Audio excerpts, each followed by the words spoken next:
Wisconsin lawmakers rewrite much of the budget that Governor Scott Walker gave them in February.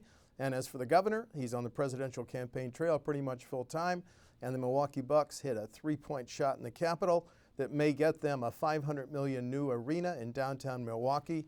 There's been so much news in the session that just ended, it takes four of my Capitol reporters to talk about that. Thanks to my left, Shawn Johnson, state government reporter for Wisconsin Public Radio, Jason Stein, Capitol reporter for the Milwaukee Journal Sentinel, Scott Bauer, Capitol correspondent for the Associated Press, and Bob Haig, news director, Wisconsin Radio Network. Let's start with the major differences from the governor's budget in February to what he actually signed into law. Biggest differences? I'll take two of them off the table All right, away. thanks, UW, the governor wanted a $300 million cut and more dramatically wanted to redo the entire structure of UW, make it into a public authority, break it off from any state law and state oversight. That went nowhere. The cut got dropped a little bit, the $250. So I'd say that was the biggest one. And the other one's transportation. He had wanted to borrow $1.3 billion. Lawmakers said that's too much. They cut that way back. And so that was the issue that kind of drug out the budget toward the end. And there are a number of other things others will talk about, but those are the two biggest in my book. Okay. The initial budget also included financing for the new Milwaukee Bucks arena as part of the overall budget. At plan. a level of 220. Right. That's where the governor opened the bidding. Yeah. The high bid. The high bid, yep. Right. The other thing lawmakers did is the governor was going to really kind of blow up the state's long-term care programs for the elderly and disabled and completely reassemble them. Lawmakers scaled that back significantly, those changes to family care and the IRIS program, as well as changes that the governor wanted to do to the senior care prescription drug program. All that got pared back. The governor did do a partial veto that sort of gave him kind of part of the changes he wanted to family care back, but in the end, that got changed quite a bit too. Shawn? I'll go with a couple of the ones that held them up at the end there. Transportation, I think, was a big one, and then also got added to the budget with the changes with Wisconsin's prevailing wage law, scaling that back pretty significantly.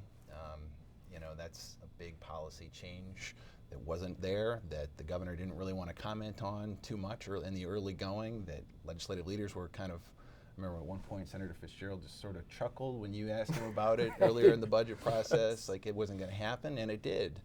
So I think that's a big difference. Yeah, I want to nominate two. They decided that Milwaukee County Executive Chris Abley should run, I think, three of MPS failing schools. That wasn't in the governor's original budget, and the governor in February wanted to merge four agencies into two. That also didn't happen. So my next question, why were legis more willing to rewrite parts of the governor's budget? Because the traditional wisdom is governors get 90, 92, 95% of what they initially recommend. Why did our lawmakers assert more independence this cycle? Hey, don't all go at once. Jason. Well, obviously, number one, it was just a tough budget.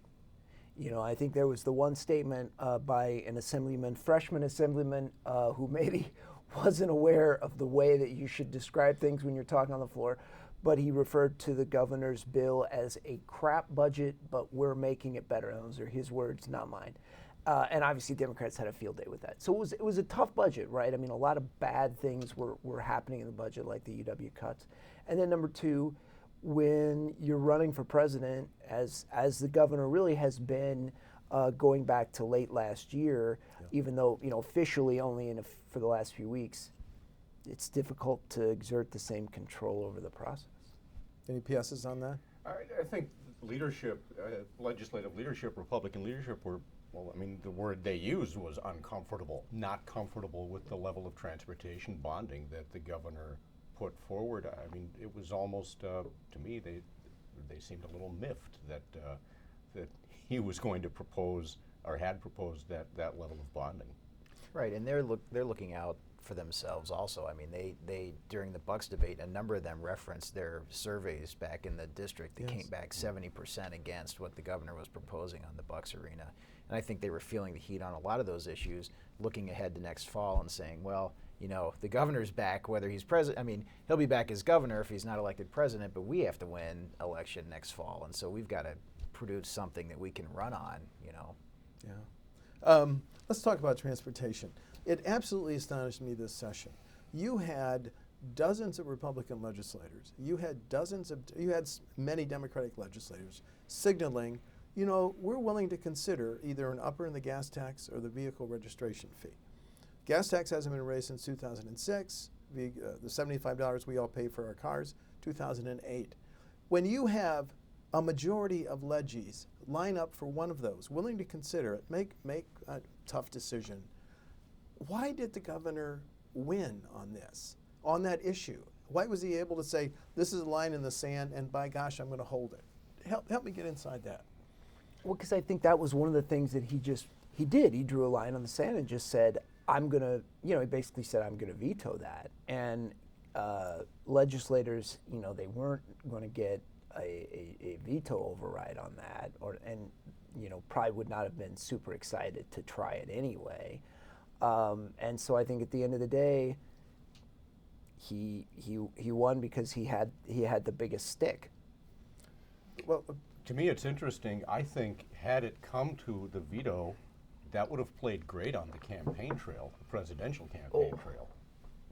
But Shawn, at one point he said, well, you and I heard Joint Finance say, if we raised one of the transportation taxes and the governor wants an offset somewhere, that was also a non-starter in that dialogue. This transportation thing is just fascinating. I think the trouble is where are you gonna cut taxes? You already got a budget shortfall, projected going into the budget, so you already have to make cuts. So if you're going to cut taxes to offset this revenue increase in transportation, where are you going to do that? You're just going to make your problems worse. And so then I think they have to consider, or had to consider, their options. They could say, okay, I dare you to veto it, and then they don't go with the override, and then they all have this vote for a gas tax increase going into the next election, and Democrats don't.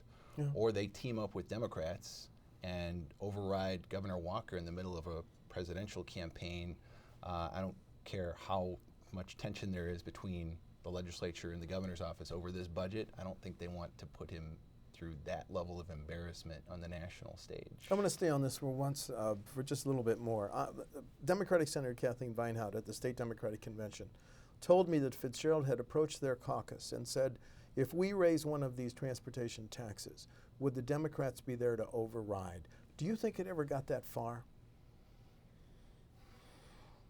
I mean, maybe at one point there was talk of that, but I think it died out pretty quickly. I mean, as Jason said, the governor was pretty firm in public about opposing either of those routes. And think about it. I mean, if they had gone in and done that and then lowered taxes elsewhere, let's say lowered the income tax a minimal amount to get that to or lowered that tax break that they passed 2 years ago, or whatever. Manufacturing and ag. What's the average person going to remember more? Going into the DMV and paying $20 more to register their car, or paying more at the pump, or some obscure other tax that you never really see and never really feel? I mean, that's a pretty tangible thing when the postcard comes in the mail and it says it's $100 now or it's $90 to register your car, and you've got the other side pounding Republicans on that. So I think that's politically where Walker was kind of looking at it like, I don't want it to be the Scott Walker car tax or whatever it would have been. Especially on the presidential campaign trail. But yet he got his plans changed so significantly, I think, because going into the budget, he had telegraphed so much that he was going to accept some kind of gas tax or accept some kind of registration-free increase. I mean, the governor's administration had talked about that so much. The Secretary of Transportation put that on the table. Right. And then when he kind of realized at the last minute that is never going to work for me politically, and I have to walk away from it and just use this borrowing strategy instead, Republican legislative leaders he had led them in a different direction, and they just said, we're just going to keep going in more or less that direction because this is too little too late. Let's talk about how all that played out. So the governor recommends 1.3 in bonding, and the final budget says, okay, we will bond $500 million, but then we'll put, do I have this right, $350 million in potential additional bonding authorization, subject to DOT recommendations that Joint Finance goes along with. Do I have that right? If they do go along with it. Doesn't it make Joint Finance then our next generation of transportation engineers, saying where roads are going to go. I mean, isn't that a pretty unusual solution? Is it unusual for finance to give for joint finance to give joint finance more authority? No. That happens every budget, and he vetoed other areas where they gave themselves more authority. This was a big chunk of authority, and maybe it was needed to get the budget done this time. That was the final deal. Yeah, it's unusual to have lawmakers. Transportation hung up that budget for a month. Excuse me. Right. Well, I was going to just say, but at the same time, they're setting, as lawmakers, they're setting the priorities, they're setting the bottom line, but the DOT still gets to decide how to come in under it. For instance, for a while, they were really talking about specifically taking individual projects like the zoo interchange and specifically stopping a project, and they eventually backed away from that and just decided to set a dollar limit. Isn't the next shoe that has to fall in this debate DOT actually publishing a list of what projects will be delayed, how long as a result of this budget? Isn't that what we're all going to be reporting on pretty soon? Sure. Yeah. Okay.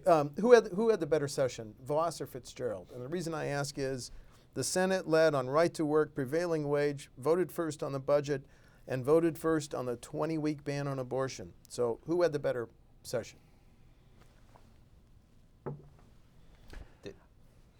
They both kind of got what they wanted, right? I mean, Voss didn't want to take those votes for show.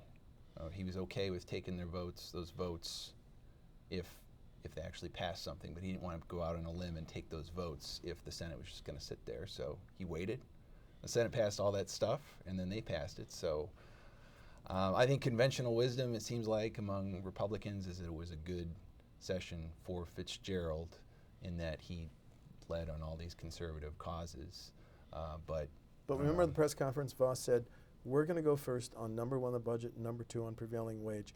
And as Ron Ziegler once said, that was inoperative. I mean, it went just the other way. Any other PSs on Voss, Fitzgerald? No? No? Okay. Okay. Let's talk about the new Senate. The new Senate, this is not the Dale Schultz, Mike Ellis Senate, right? When you have Roth, LeMahieu, Mark Lyon, Strobel, and this week, Cappinga, right? I mean, doesn't that give Fitzgerald a stronger hand to play in the rest of the session? Well, it doesn't. I mean, I think you saw some of that dynamic in your last question, right? Because you had Steve Nass coming out and saying, I'm not voting for a budget that doesn't have a prevailing wage, at least a local repeal of prevailing wage. Strobel, too. And Strobel, Yeah. right. Right. And so now you've got this tension on the other end of the spectrum for Fitzgerald, where you've got the more conservative caucus drawing a line in the sand that oddly, ironically maybe aligns them with some Democrats who say, we're going to vote no on the budget for other reasons, but we're happy to have you as a no vote, Steve and Dewey. So now you've got this dynamic where with a more conservative majority that's still not huge, he's got to deal with those folks while also dealing with, some of the more moderate Republicans who are in there. And I think that's where you saw some of the tension on the Senate side, but, Fitz was able to manage that and get whatever a package that everybody could vote for. Well, Speaker Voss had a few freshmen who maybe strayed a little bit from the reservation, the Bob Gennins and the Andre Jacques. So that was pretty interesting. Yeah. But let's talk about, 1 month and 2 days ago, the Joint Finance got the changes to the Open Records Law, which sweeping, broadest in the nation, would have made off limits, kept secret everything related to the deliberative process. And so now all the documents that you guys gone through, there were three hands, Voss's, Walker's, Fitzgerald, on that change. Did they really think they could get that through? Was this their biggest tactical blunder of the session, Jason? It was surprising. They did not appear to anticipate the really visceral public reaction to it. I mean, I remember on the night that they did it, just being how remarkable it was that on my social media feeds, my Twitter feed, you'd see very conservative Twitter handles like Wisconsin for Palin, and they would retweet something, and then some very liberal group would retweet things. I mean, that you saw this just sort of across the political spectrum saying, no, you guys work for us, and we want to know what you're doing. And I don't think they were ready for that kind of reaction. Did they think the MacGyvers and the Charlie Sykeses would not blow them up on this issue? What do you think, Bob? I really wonder how far ahead they really thought. My sense is they did not anticipate the negative reaction from conservative watchdog groups and conservative elements. And just rank and file people. Right.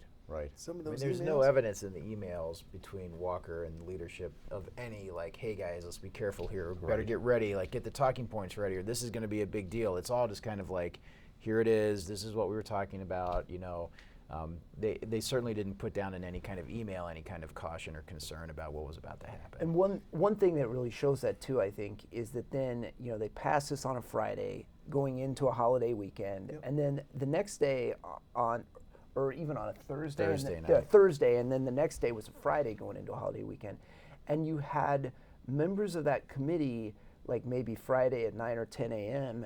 releasing these statements, kind of defending what they had just done, and here's all the reasons it's a good idea. And then an hour or two later, leaders above them saying, oh no, we're going to pull this out. Well, sure. And so, I mean, they really just, their own people went out and made a statement, defended something that they were already in the midst of cutting the legs out from.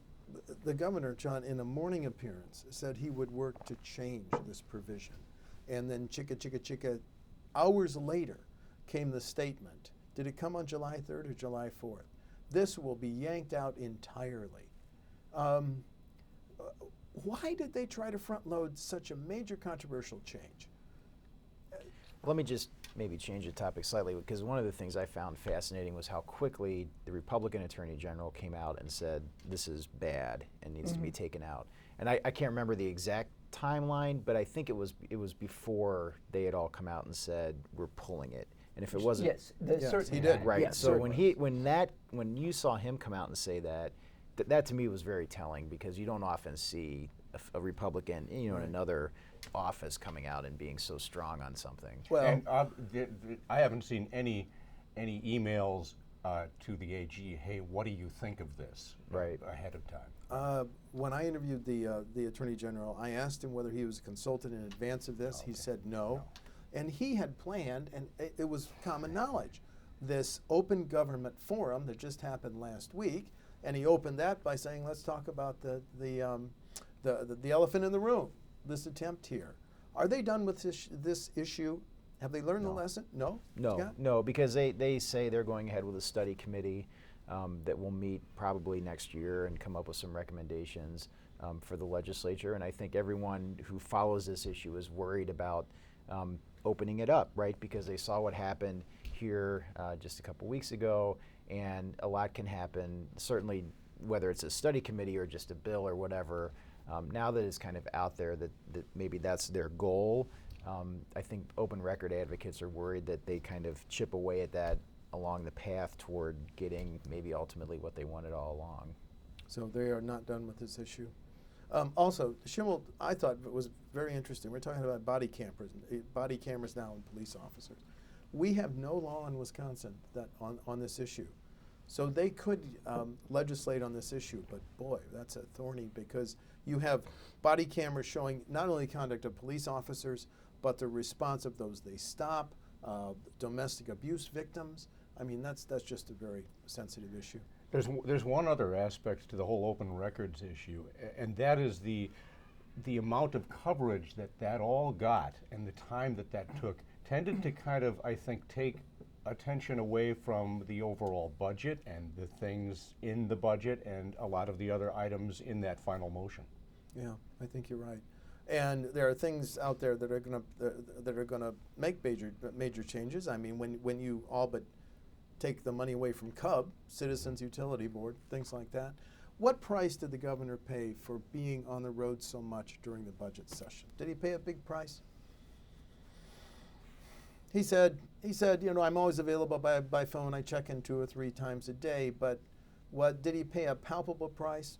I mean, at the same time, he got the things that he said were absolute bottom lines for him. There were, he got the Bucks got done. It got done in the arena got done in a completely different way than he wanted, but it got done. Transportation got done in a very different way than he wanted, but it did get done, and he did get his price of no tax or fee increase. Yep. So, did he have any lasting damage done to his presidential campaign? I don't know that he did. At least not in the Republican primary. Now, in a general election, might be another matter. Okay. I don't know. I think we'll still have to wait and see on who brings that up during the debates, during the Republican primaries. I have a suspicion that there may be a candidate out there who might point out the amount of time Governor Walker spent away from a state that this candidate has characterized as being in trouble. The Bucks funding deal, how did it go from life support to passage? I mean, it got 73 votes in the last 2 weeks, and the polls showed only between 30 and 40%, and up in the Green Bay area, I think single digit support. So what stitched that together? I was very surprised by that. I thought we'd see another 17-16 in the Senate. It was 21-10. I thought the Assembly vote, well, that was 52-36. But who saved that 3-point shot I alluded to in the opener? I was surprised too. I mean, I was surprised by how easily it came together in the end, and how, just how easy it went through. I mean, I think this budget sort of handed Democrats a lot of political opportunities for the next election cycle, right? I mean, you've got, at a time of economic growth, you've got these budget cuts to university, no new funding for $250 schools cuts in the university, in the but first $250 year. million in public aid to the Bucks arena. Yeah, Excuse me, I Shawn. mean and you talk to people. I mean, if you just go out and do kind of man on the street interviews or listen to a talk show call in on the budget or on the Bucks, that gets brought up a lot. Yep. I mean, people are like mad, viscerally mad about that. And I think of all the stuff in this budget, that was sort of like the biggest political bludgeon that was handed to Democrats. Say, here, you can use this if you want. And they basically politely declined and said, no, we're going to help get this thing through. And in a big way, in the Senate, about half the Democratic caucus voted for it in the Senate. You got all these Democratic votes in the Assembly. I mean, nothing polled quite like this did in that Marquette poll in terms of unpopular pieces of the budget, and this is something that was passed completely in the end on a bipartisan vote. And with votes from Harsdorf, Olson, Gudex, who's up, and he won by 600 votes, 3 years ago, and the Milwaukee Assembly members, 7 voted yes, 2 voted no, and 1 was gone. Any other thoughts on how it came from life support to the governor's? The bottom line is nobody wants to be the party or the person who's responsible for a major league franchise leaving your state. But it's not the PAC and it's not the Brewers, Mr. Haig. It doesn't. Yeah, I mean, and it's not them, and that's why it took a long time. Yeah. To get it done. I mean, I think I was surprised at how many votes it got. Although, again, I think with a lot of these things, it's like you're 1 vote short. You're 1 vote short. You've got 5 votes over. That like once that there are a lot of people that are willing to be the next to last guy to vote for it, but nobody is willing to be that key vote. And then once you get that key vote, then a lot of people will come along, and that's what happened. I mean, that is what happened in both houses. It was also interesting. They wrote the bill so that the Milwaukee County Board of Supervisors don't have to vote on it, but the Milwaukee Common Council did. Any PS on the Bucks, Scott? No, I think you covered it. Okay. Okay, let's end it this way. Prediction. We are well aware of GAB and the campaign finance laws that have been erased by federal courts, things like that. So how much are they going to do with GAB in the fall session, which begins September 15th? Blow it up? Tinker with it? Just your thoughts. And you're referring to the Government Accountability Board, Government which is our Accountability Board. Elections and Ethics Agency in the state of Lobbying, Wisconsin. ethics, campaign finance, yes. So, Good, Jason. You can go first. Major changes? Oh yeah, yeah, absolutely. Really? Completely junk the existing format? You know, I don't know. I think you could certainly end up with still some judges being on the board that run this. You know, right now it's all retired judges. When they're done with it this fall, it will not be all retired judges. I'm pretty sure of that. But I don't know that the judges will be completely gone either. There'll just be some partisan people on that board going forward. Because you could keep 4 judges and add 3 partisan people. I mean, that would be a pretty minor change. When you're a lawmaker, you can do almost anything you want. That's true. Okay. I mean, another theory I've heard is that they may add some kind of partisan element that's not part of the board. I mean, a lot of the grief you hear is about the staff. The staff at the GAB runs everything. These judges just come in once a month or whatever, but the staff's really driving the ship. So one thing that's being talked about is having partisan attorneys as staff on the GAB who would then argue, almost like in a courtroom, argue different sides of the issue to the board. That's an idea that's out there and that I think has some legs. Well, and also another model is a potential. And that would be and that would be another way of skinning that cat, so that you're not, you know, simply having a staff and a board of judges with sort of no buffer between them. Okay. What do you think, Bob? Well, neither of those really blow it up. I mean, right? I mean, isn't that more tinkering around the edges? I'll go with the minor changes. Yeah. Tinkering. Shawn? More partisan appointees on the board. I'll go with that.